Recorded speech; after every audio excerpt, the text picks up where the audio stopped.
Hola, buenas tardes o buenas noches. Esta grabación es una sesión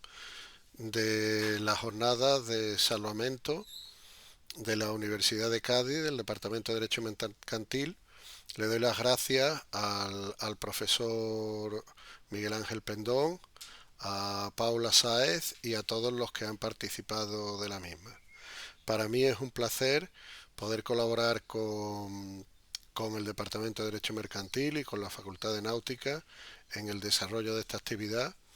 y además porque, bueno, mi familia, yo soy nieto de pescador y de armador de pesca. En mi familia hemos tenido negocios marítimos como agencia consignataria de buques y en la actualidad pues mi práctica jurídica profesional está muy relacionada con el derecho marítimo y en concreto hemos desarrollado un gran número de asuntos de,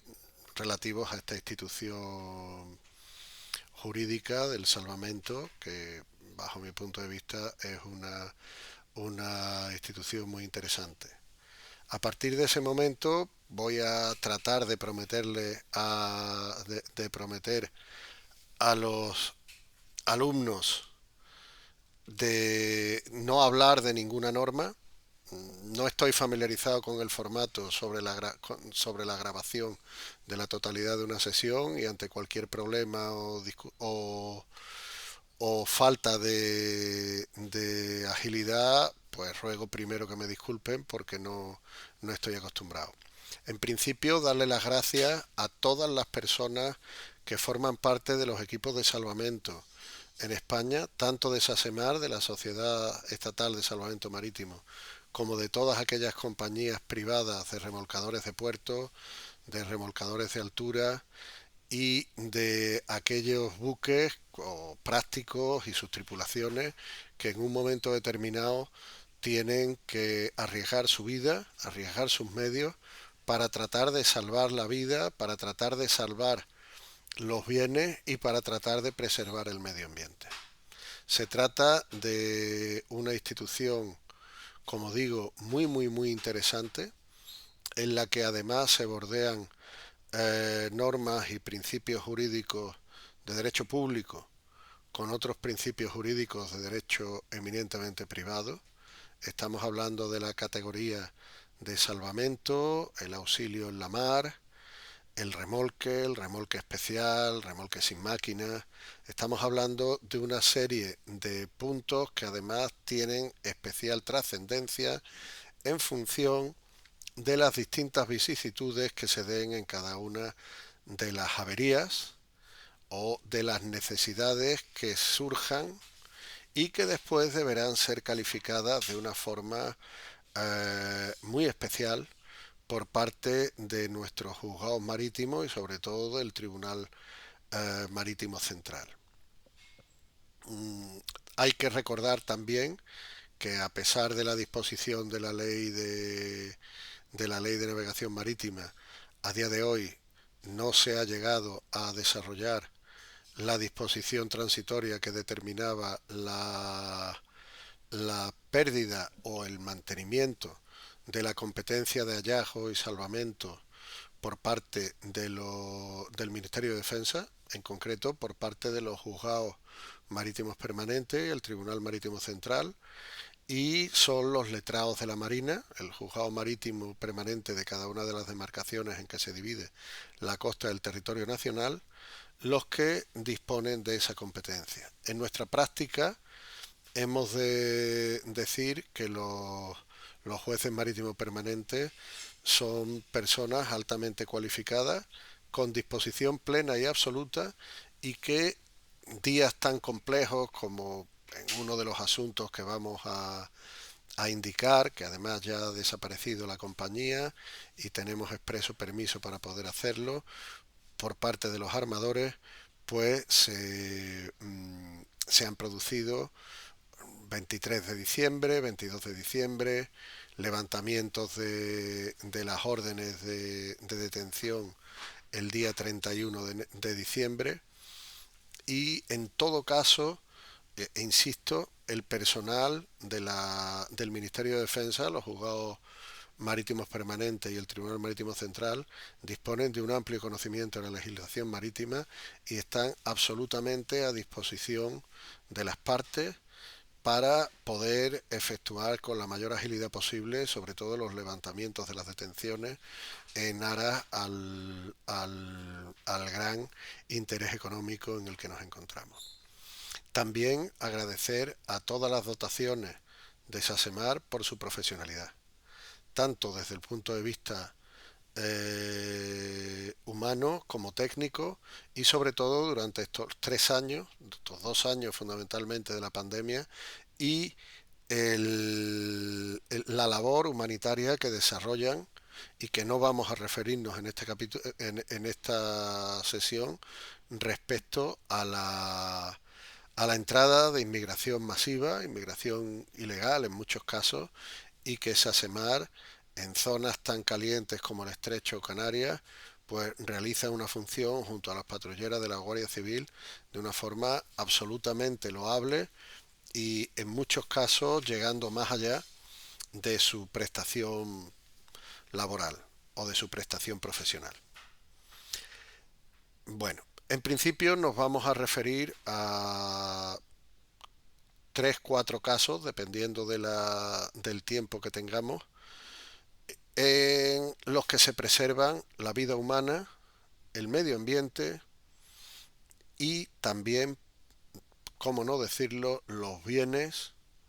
tanto los buques como las cargas y el combustible, para tratar de ver o tratar de analizar, sobre todo para vosotros que sois los receptores de la jornada, alumnos de náutica, futuros oficiales de marina mercante o capitanes, la forma en la que se va a ir desarrollando esa institución del salvamento. Hemos de tener en cuenta, en primer lugar, que resulta extremadamente difícil plantear en unos minutos de extrema necesidad y con riesgo inminente cuándo se debe aceptar o no se debe aceptar el salvamento. Y como consejo para los capitanes y para los oficiales, en primer lugar, que tengan ustedes una confirmación por escrito, ya sea por WhatsApp, ya sea por mensaje, por correo electrónico de sus armadores, respecto a tomar el cabo de remolque o el cabo que finalmente va a producir un salvamento. Nos vamos a encontrar o nos encontramos con situaciones que se han dado en el Estrecho de Gibraltar, como por ejemplo el Fedra, en el que el capitán no fue instruido por parte de su armador para tomar el cabo de remolque, para poder aceptar el salvamento, y el buque quedó embarrancado en la costa de Gibraltar. A partir de ese momento, también tengan en cuenta que existe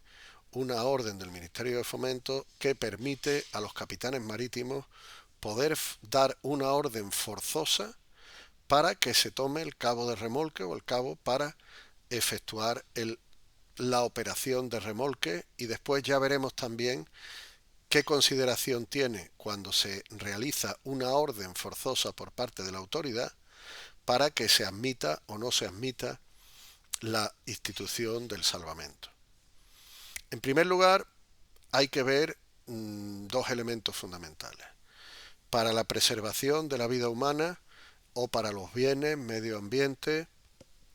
y actividad mercantil. El hecho de que estemos hablando de proceder al salvamento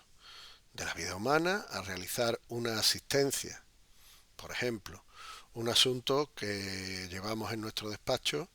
en el que desgraciadamente en un buque tanque que salía de Argelia y tenía destino a la costa del suroeste español, a un puerto de la costa del suroeste español, en mitad de la travesía, en aguas internacionales, se produjo, por motivos no identificados, cuando se estaba realizando la limpieza de un tanque, bajaron 2, 3 tripulantes al tanque y fallecieron 3 tripulantes, y uno de los tripulantes se encontraba en muy mal estado. Automáticamente el capitán en funciones, que era el primer oficial, porque el capitán, desoyendo todos los protocolos, también bajó al tanque y sin llevar puesto el equipo de respiración asistida y falleció también. El primer oficial dio instrucciones al tercer oficial para que, por supuesto, llamaran a salvamento marítimo. Salvamento marítimo, un helicóptero de salvamento marítimo acudió al buque con personal sanitario. Ese personal sanitario pudo atender y asistir al marino que se encontraba en mal estado, fue trasladado con el equipo de oxígeno correspondiente, fue trasladado al hospital de Alicante y después de un número determinado de días, ese marino pudo salir por su propio pie del hospital y regresar a su casa. Esa actuación es una actuación importantísima y fundamental. En el estrecho de Gibraltar nos encontramos múltiples operaciones de salvamento relacionadas con requerimientos de asistencia por parte de cruceros, buques mercantes, que en situaciones de riesgo, enfermedad, accidente, asisten y atienden a todo aquel que se lo solicite, con independencia de que después el hecho de que con el convenio, como dice el convenio SOLA, está forzado cualquier buque a poder interpretar y a poder ayudar y salvar y preservar la vida humana, eso no quiere decir que sea gratuito. Existe una serie de tarifas expresamente determinadas en la página de salvamento marítimo, de la Sociedad Estatal de Salvamento Marítimo, pero eso no supone que sea efectivamente gratuito. Se trata de una actuación que se desarrolla de forma directa y rápida, no reclamando cantidad alguna para poder desarrollar la actuación,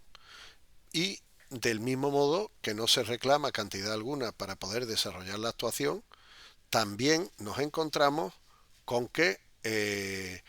estamos en una situación en la que lógicamente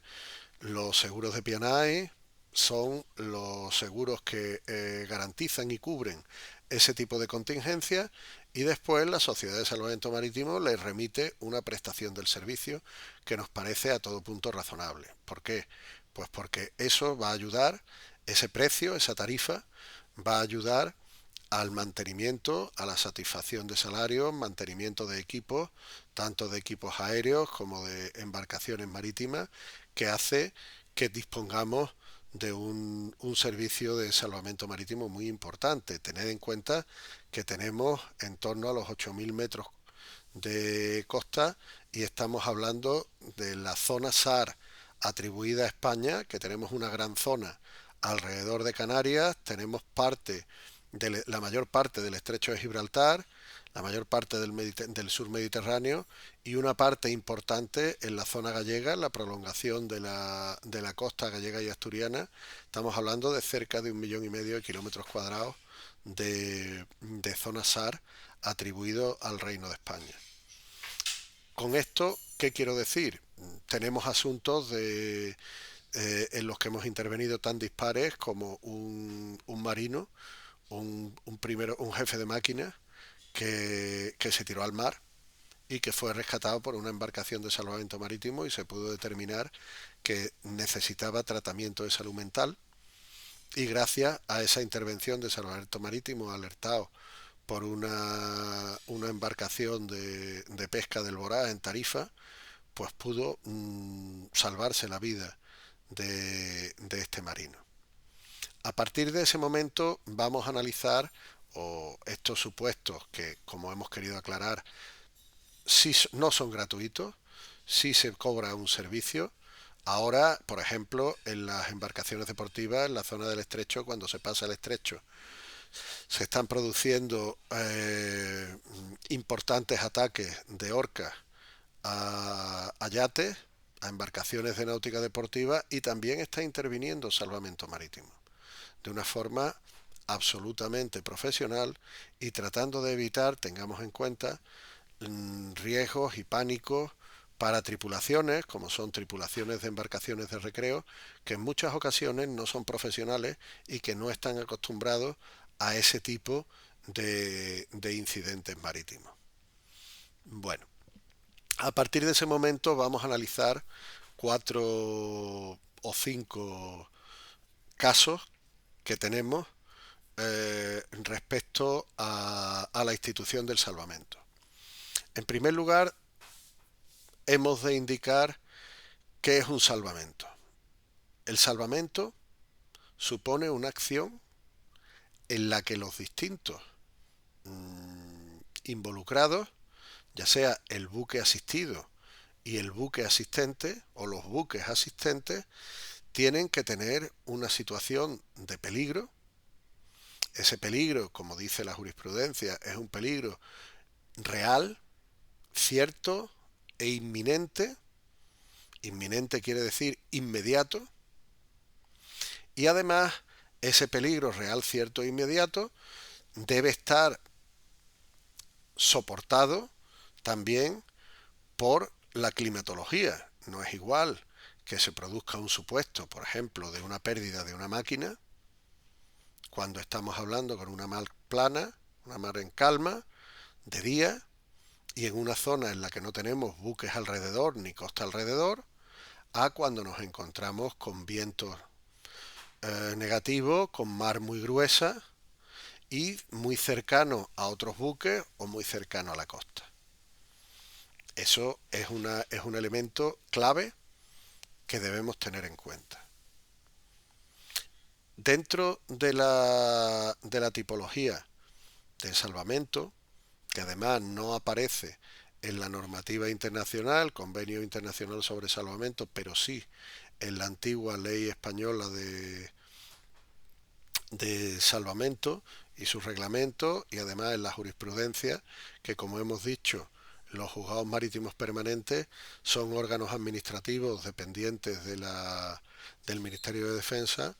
y la jurisprudencia sobre salvamento se determina por parte de la Sala de lo Contencioso Administrativo del Tribunal Superior de Justicia de Madrid y del Tribunal Supremo.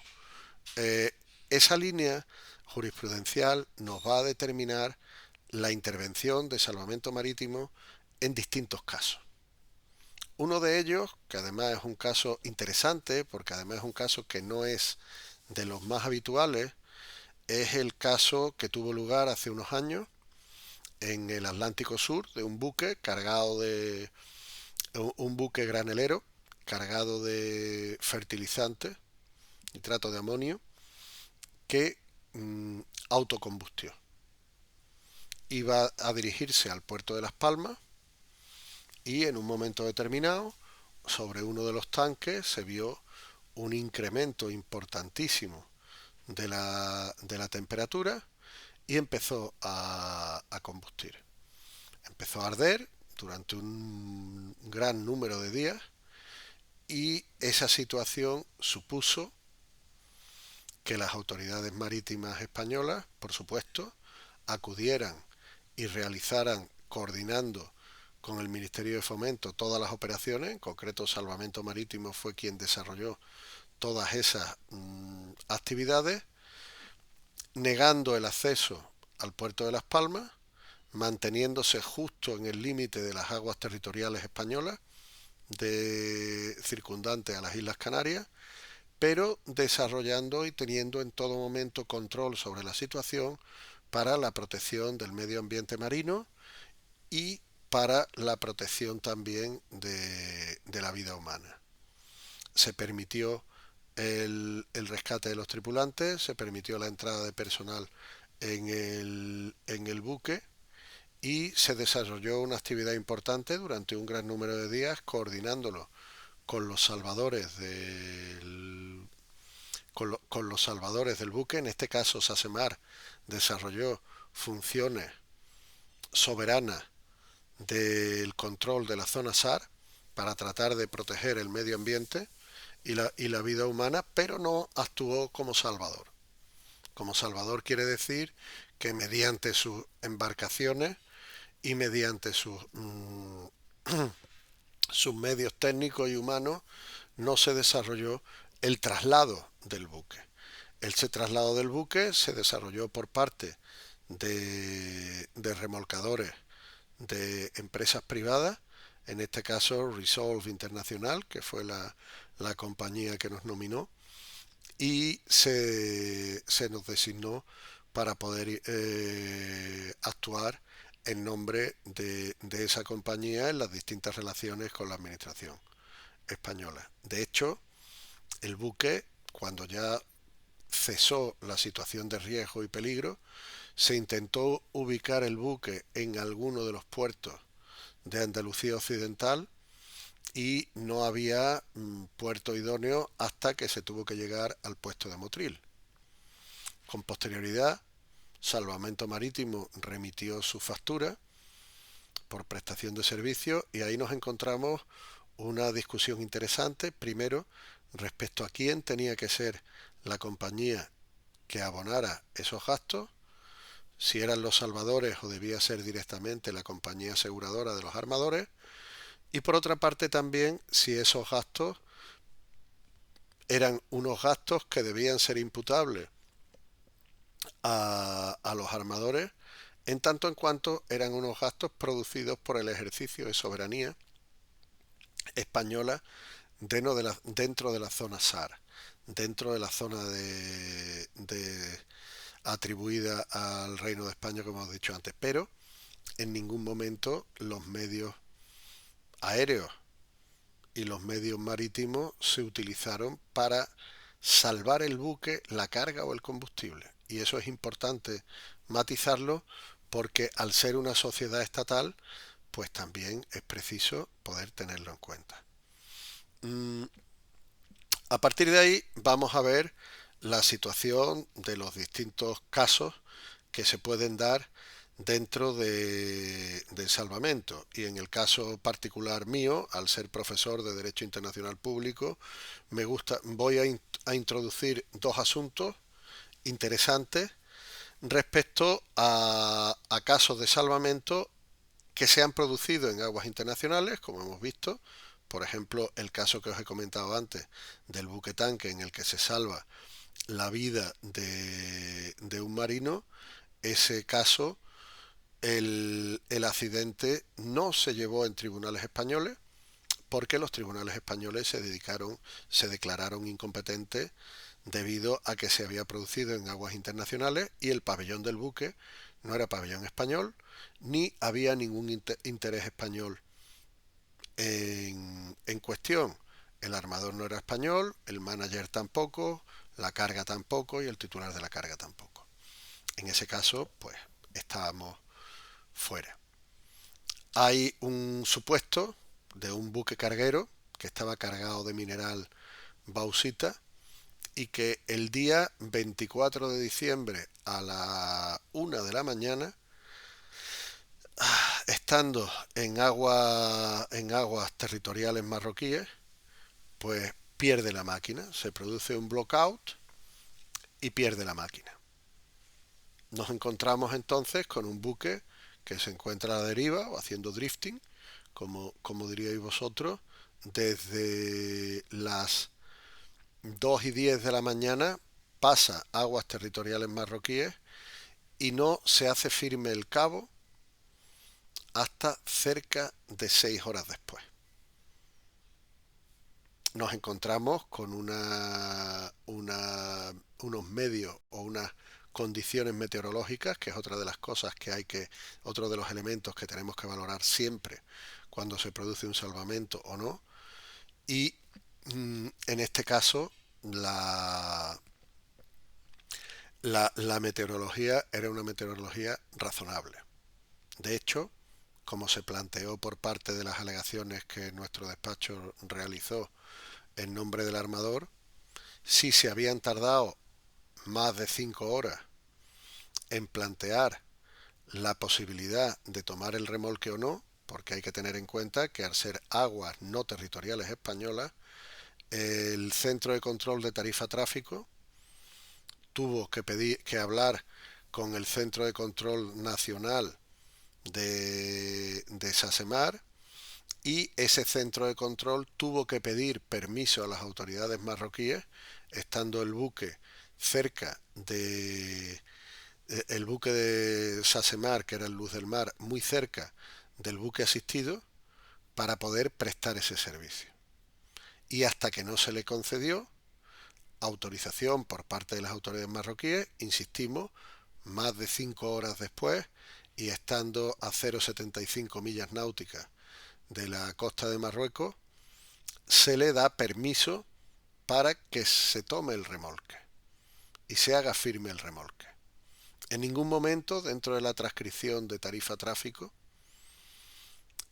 se planteó, ni de la transcripción del Centro de Coordinación Nacional de Salvamento, se planteó una reclamación o se le indicó al armador en modo alguno que se trataba de un salvamento. Además se le ordena que tome el remolque. En todo momento el armador tenía conciencia de que estábamos hablando de un remolque. Otro de los elementos que hay que tomar en cuenta es el riesgo o el peligro cierto que tuvo que pasar la tripulación del Luz del Mar y el buque, si se puso en riesgo o no. Eso también es importante. ¿Por qué es importante? Porque vamos a pasar de una tarifa reglada, de una tarifa mercantil o de un servicio mercantil reglado, a un premio por salvamento. El premio por salvamento, ¿qué supone? El premio por salvamento supone un porcentaje sobre el valor del barco, de la carga y del combustible. En el caso, además, en el que estamos hablando, era un buque carguero que tenía un valor a efecto de seguro de 15 millones de dólares. Ese valor es el que alegaba o quería alegar la empresa asistente, en este caso Salvamento Marítimo, mientras que por parte del armador se solicitó una pericial independiente que valoró el buque en 5 millones y medio, más la carga que eran unos 800, 900 mil euros y el combustible que no estaría en más de 400 mil. Se estableció en ese aspecto por parte del Juzgado Marítimo Permanente una garantía de unos 300.000 euros y a partir de ese momento se planteó por ambas partes si se había producido simplemente una asistencia en la mar o un auxilio en la mar o un remolque especial, que es una función más cualificada que el mero remolque portuario, pero con una retribución muy inferior a la que se podría plantear en el caso de que estuviéramos hablando de un salvamento. En ese caso se valoró la distancia, el tiempo empleado, que no fueron más de 30 minutos en hacer firme el remolque y poder iniciar el viaje de vuelta del buque asistente y el asistido al puerto de Algeciras. En ningún momento se planteó la existencia o la posibilidad de riesgo para el buque asistente, ni tampoco se planteó o se determinó, se acreditó que las condiciones climatológicas fueran absolutamente adversas para que existiera un riesgo inminente o un peligro absoluto e inminente. Y por supuesto, para que se trate de un salvamento hay un elemento también fundamental y es el resultado útil. En este caso, ya os digo, el resultado fue efectivamente que fue considerado por parte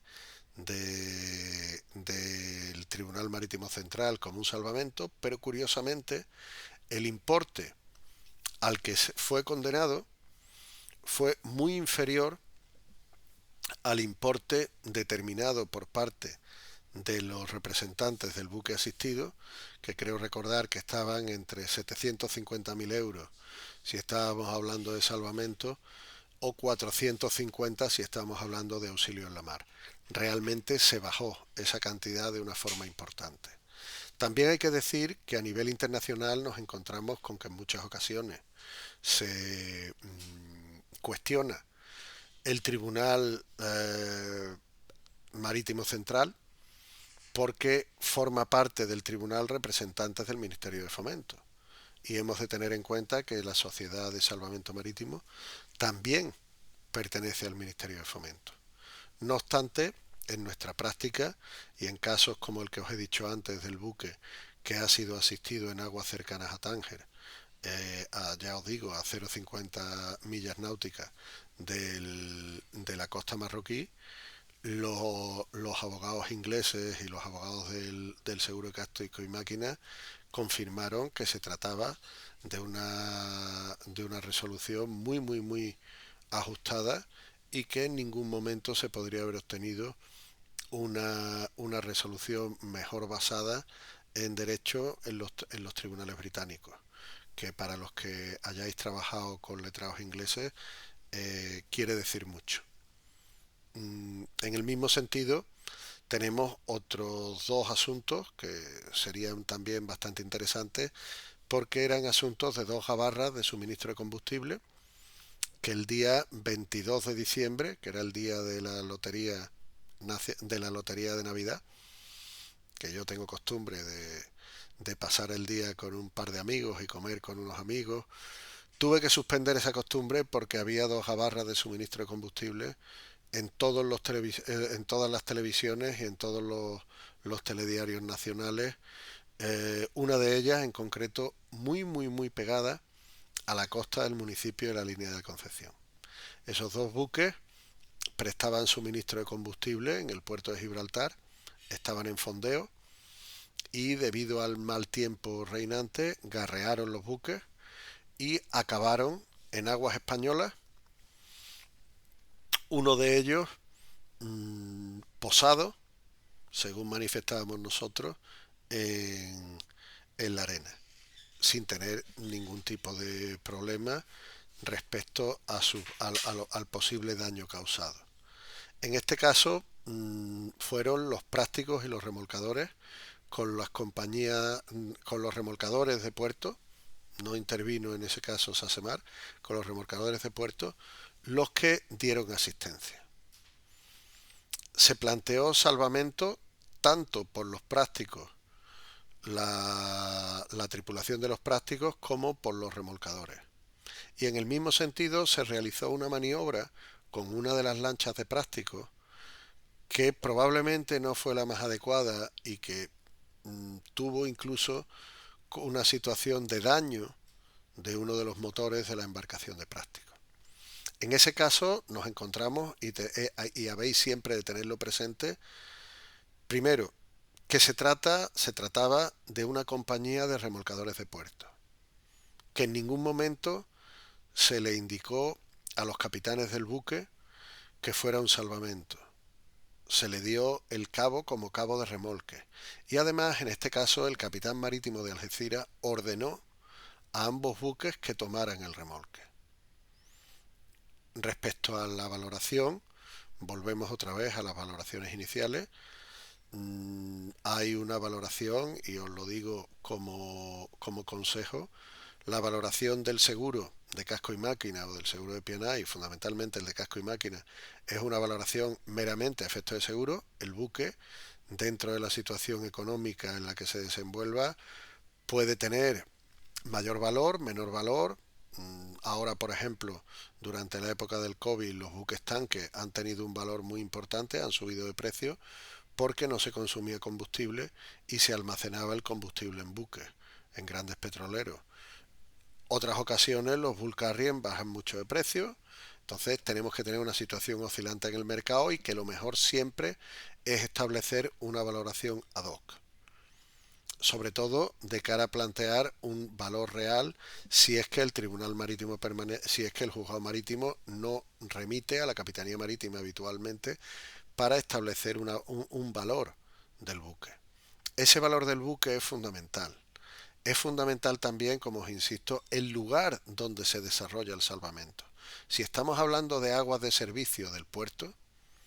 puede que no nos encontremos con un salvamento. Hay jurisprudencia en este sentido. ¿Por qué? Pues porque estamos hablando de que dentro de la zona de servicio los remolcadores de puertos no desarrollan una actividad excepcional. Y si tienen la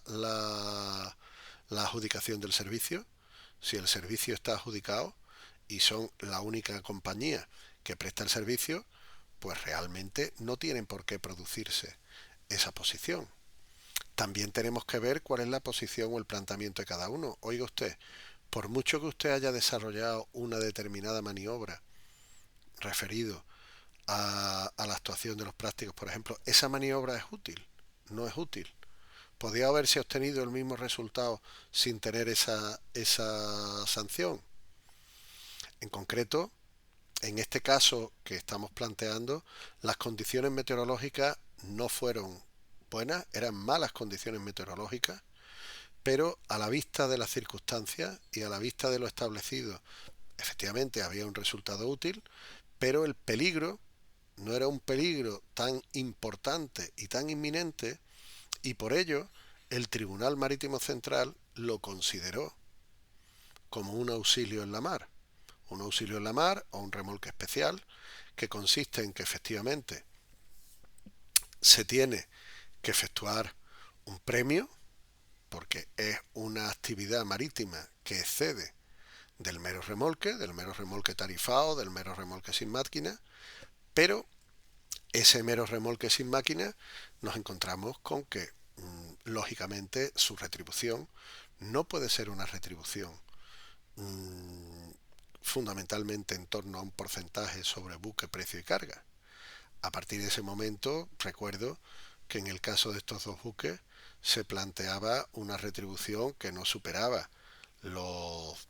200.000 euros entre las dos gabarras de suministro. Y si es, me gustaría hacer una precisión interesante, y es que durante la tramitación de esos expedientes se llegó a un acuerdo de remuneración con los prácticos y no se llegó al acuerdo de remuneración con los tripulantes de la embarcación de prácticos. Con la posterior resolución o la ironía posterior que en uno de los dos expedientes lo que recibieron los miembros de la tripulación de los prácticos fue una cantidad muy reducida, creo recordar que no llegaba a 4.000 euros, y en otra, en la otra embarcación simplemente no se le dio remuneración, cuando además se le había ofrecido que tuvieran más remuneración. A partir de ese momento, el último supuesto que me gustaría que viéramos es el de un buque que se llamaba Rubicone, caso bastante antiguo, un buque italiano, buque de pabellón italiano, que se queda sin máquina fondeado junto a Gibraltar. Había buques cercanos, no había situación de riesgo, el buque iba a Algeciras para hacer su escala y pide remolque. Pide remolque indicando que no tenía máquina. Se le da por parte de remolcadores de puerto cabo de remolque, se toma el remolque y cuando se atraca y se firma un certificado de remolque, un documento de remolque, perfeccionando ese contrato, se plantea por parte de la empresa remolcadora de puerto una demanda de salvamento. A partir de ese momento se tramita también por parte del expediente en la misma línea que os he comentado con antelación. Hay que seguir, e insisto mucho en tener en cuenta las valoraciones. Es crucial tener unas valoraciones adecuadas y tener peritos marítimos como vosotros en el futuro, tanto capitanes como jefes de máquina, que sean capaces de hacer una valoración clara sobre el buque y sobre la carga y sobre el combustible que esté a bordo. Y en este caso, a la vista de las circunstancias existentes, de que también se encontraba en una zona con unas condiciones meteorológicas buenas, no excesivamente cerca de otros buques fondeados, y además que se admitió perfectamente el remolque, se hizo en muy poco tiempo y se llevó el buque al puerto, no llegó a calificarse ni siquiera como auxilio en la mar y se planteó como remolque, teniendo en cuenta que las cifras que hablamos de salvamento son cifras muy elevadas, y pasó pues a un mero remolque tarifado con arreglo a la normativa determinada en la autoridad portuaria correspondiente, y creo recordar que no llegó a 5, 6, 7.000 euros de remuneración más los gastos. Sí es importante indicar que en determinadas compañías, creo recordar que no en Salvamento Marítimo, no en Sasemar, pero hay otras compañías en las que los buques, la tripulación de los buques también recibe un porcentaje, en algunos casos hasta del tercio del premio de salvamento, con lo cual es muy importante. ¿Por qué se establecen todas las legislaciones nacionales e internacionales un beneficio a favor de los salvadores, precisamente para preservar la vida humana, el medio ambiente marino y para hacer interesante esa labor de salvamento a las compañías remolcadoras. En el caso de España, tened en cuenta que no se exige garantía a los buques, a las compañías salvadoras para solicitar la detención del barco. Para levantar la detención, si se le exige un aval bancario, un seguro de caución o una constitución de un depósito en efectivo a los titulares del buque, para poder hacer efectivo en el futuro una posible ejecución sobre salvamento. Pero no en este caso. Pero no para los salvadores. También hay que decir que la industria de salvamento, como otras facetas del derecho y del negocio marítimo, está fundamentalmente controlada por aseguradores nórdicos y aseguradores británicos, y en muchos casos con la estandarización de la LOF, de la LOF, que es un modelo estándar de servicio de salvamento, está sometido a arbitraje en Londres. Espero que no haya sido demasiado monótono o demasiado aburrido. No estoy acostumbrado a este formato y reitero mis mejores deseos para los organizadores de la jornada, para Miguel, para Paula y para todos los participantes en las mismas, y estando a su disposición para cualquier duda, cualquier cuestión o cualquier aspecto práctico que quieran indicarme. Muchas gracias.